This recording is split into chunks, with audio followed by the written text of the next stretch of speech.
I'm here with Notre Dame quarterback Brandon Wimbush right after he completed his first press conference as the quarterback on top of the depth chart. How do you think that went?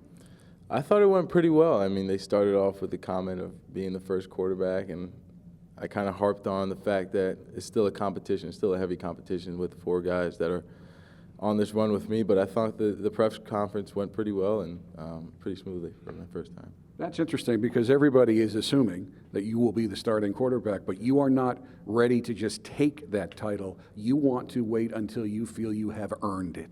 Absolutely, and it's day 4 of spring ball, and Avery Davis hasn't stepped on campus yet, and Montgomery Van Gorder and Ian Book and Nolan Henry, we're all competing in the meeting room and obviously when we step on the field. So that's something I want to earn and be able to say that I obviously worked for.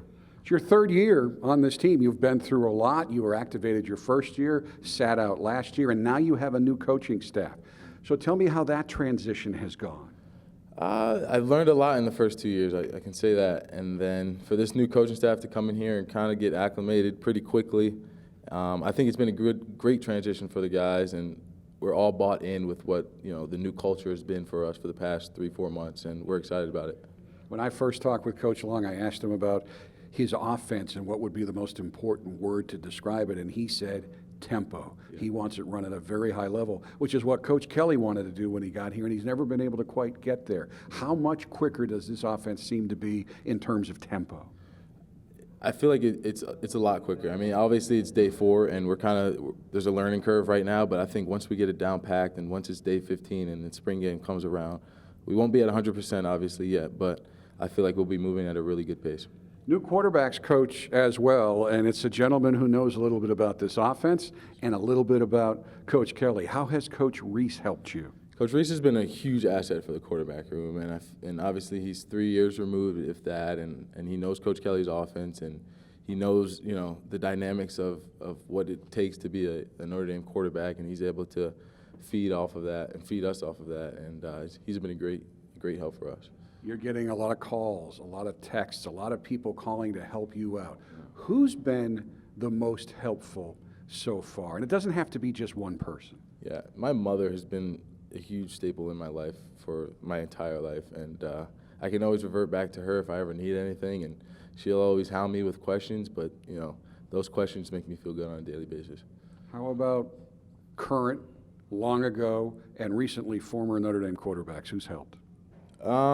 Tommy's been in the picture obviously now for the past 3 months, and Deshaun Kaiser's been there, Malik Zaire, and to be able to learn from those 2 guys for the past 2 years, I mean, I've learned some invaluable experiences from those guys. So, went to practice on Wednesday, and that was the first I'd seen you because I'd been on the road with basketball in pads this year. That was the first day in pads. Right. You look huge, my friend. How have you changed your body? Coach Bayless has built a different culture within the weight room, and all the guys are, like I said, we're all buying into what he has built, and my body fat has gone down, and I feel like I even grew a little bit taller, and I just feel like a different guy out there. What do you think are the biggest challenges that you are now facing as you prepare to become the starting quarterback at Notre Dame? The biggest challenges probably for me, I don't want to say the off-field stuff, but the off-field things do come with playing the position at quarterback for the University of Notre Dame. There's so much responsibility, extra responsibility that's on your shoulders, and you have to be able to handle that successfully, and you're put in the spotlight on a daily basis. How about on the field? Right now, after 4 practices, what are your strengths as a quarterback? Being able to make plays, get outside the pocket, and I feel like breaking down the defense is some of my assets. What do you need to get better at? I need to get better at making it easier for the offensive lineman and understanding my pocket awareness and where my escape lanes are and where I have to step up into, because those guys are working their butts off, and then I'm at 10 yards and McGlinchey's getting pushed back and he's getting pushed right into me. So I have to understand where my pocket is. The quarterback is key, but you can't do it alone. Right. As I look at this offense, the line, your receivers, your running backs, your tight ends, you appear to be loaded with talent. What are your thoughts? I mean, like you said, it's all around the ball, all across the board.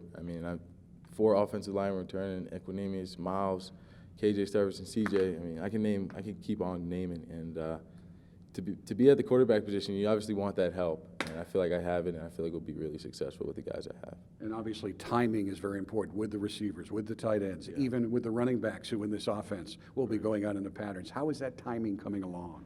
I think it's coming along pretty well. We worked together for the past 3 months, and we got outside on the field when we could, and we built some camaraderie there, and I think it's folded over into what we're doing now with spring ball. I'm probably going to tweet this out, but I watched you do your first press conference, and the poise and maturity that you showed is remarkable. And I'm not just saying this because you're standing in front of me. I said the same to Michael Birch.